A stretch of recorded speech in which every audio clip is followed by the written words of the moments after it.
حضرت امام اعظم ابو حنیفہ علیہ رحمہ ارشاد فرماتے ہیں کہ جو کوئی نبوت کا دعویٰ کرے وہ تو کافر ہے ہی ہے، لیکن دعوی نبوت کے جواب میں دلیل کا طالب بھی کافر ہے، کیونکہ فرما گئے یہ ہادی لا نبی بعدی۔ اور پھر اس کے بعد امت میں کذاب آئے، دجال آئے، اور میرے حضور کی ظاہری حیات میں ہی اسود انسی اور مسیلمہ کذاب جیسے جھوٹوں نے نبوت کا دعویٰ کیا، اور اسود انسی کو حضور کے حکم پر کیفر کردار تک پہنچایا جاتا ہے، اور مسیلمہ کذاب کو حضرت ابو بکر صدیق جیسا شخص کہ جس کے متعلق میرے حضور نے خود ارشاد فرمایا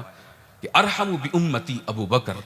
کہ میری امت میں سب سے زیادہ رحم دل کوئی شخص ہے تو وہ ابو بکر ہے۔ اور پھر ان نامساعد حالات میں جب فتنہ ارتداد اور فتنہ منکرین زکوٰۃ اپنے عروج پر تھا، ان نامساعد حالات میں حضرت ابو بکر صدیق رضی اللہ تعالی عنہ نے جنگ یمامہ کا مارکا لڑا، اور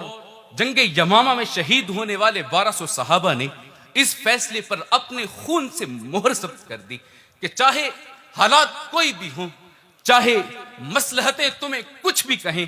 چاہے تمہیں اندیشے کچھ بھی کہیں، جب امت محمدیہ پر ختم نبوت کے تحفظ کا پہرا دینے کے لیے وقت آن پڑے تو تمام اندیشوں کو، تمام مصلحتوں کو، تمام مفاہمتوں کو بالائے طاق رکھتے ہوئے امت نبی اکرم صلی اللہ علیہ وآلہ وسلم کے ختم نبوت پر پہرا دیتے ہوئے اپنی جان کا نذرانہ بھی پیش کرے۔ اور پھر امت نے دیکھا، اور تاریخ کا یہ سنہری باب ہے کہ جب 1953 کی تحریک شروع ہوتی ہے اور جب گولیاں چلتی ہیں اور ایک ماں اپنے بچے کو بیاہنے کے لیے ارمانوں اور امنگوں کے ساتھ اس کی بارات کو لے کر جا رہی ہے، مال روڈ پر وہ بارات پہنچتی ہے تو گولیوں کی تڑتڑاہٹ سے ماں متوجہ ہوتی ہے اور لوگوں سے دریافت کرتی ہے کہ یہ آواز کیسی ہے، تو لوگ اس کو بتلاتے ہیں کہ جہاں سارا نے ختم نبوت اپنی جانوں کا نذرانہ پیش کر رہے ہیں۔ تو وہ ماں اپنے بیٹے کی بارات سے معذرت کرتی ہے اور اپنے بیٹے کی طرف بڑھتی ہے اور اس کا صحرا اتارتے ہوئے کہتی ہے کہ بیٹا، میں تجھے شہادت کا دلہا بنانا چاہتی ہوں، اور میں اس وقت تک تجھے اپنا دودھ معاف نہیں کروں گی جب تک تو حضور کی ختم نبوت کا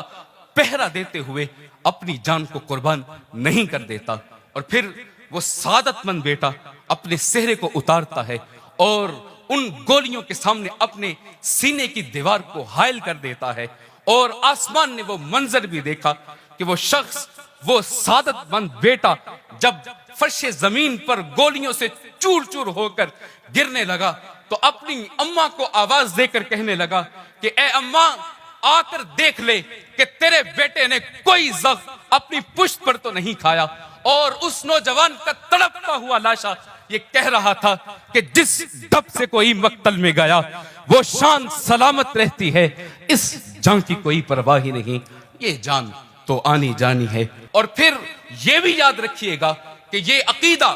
اور یہ مسئلہ کسی خاص گروہ کا مسئلہ نہیں ہے، یہ مسئلہ کسی خاص مسلک کا مسئلہ نہیں ہے، یہ مسئلہ کسی فرد واحد کا مسئلہ نہیں ہے، یہ مسئلہ نہ تو فقط محراب و منبر کے وارثان کا مسئلہ ہے، یہ مسئلہ امت کی اساس کا مسئلہ ہے، یہ امت کی بقا کا مسئلہ ہے، یہ امت کی زندگی کا مسئلہ ہے، اور یہ مسئلہ ایمان کی غیرت کا مسئلہ ہے۔ اور کشاں کشاں سے مصطفی اجتماع میں جمع ہونے والے مصطفی مجاہدوں،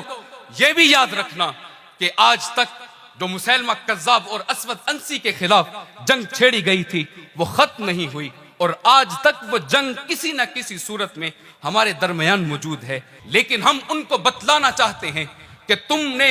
مسیلمہ کذاب کے وارث بنتے ہوئے یہ کیسے سوچ لیا کہ حضرت ابو بکر صدیق اور حضرت عمر فاروق رضی اللہ تعالی عنہ کے وارثان ختم ہو گئے۔ اور ہم تم کو یہ بھی بتلانا چاہتے ہیں کہ جب تک حضور کا ایک نام لیوا بھی اس کائنات میں موجود ہے، یہ امت عمل میں کمزور ہو سکتی ہے لیکن ختم نبوت کے مسئلے میں کبھی بھی کمزور نہیں ہو سکتی۔ اور ہم تم کو یہ بتلانا چاہتے ہیں کہ جب تک اس امت میں ایک فرد بھی زندہ ہے، ایک چھوٹا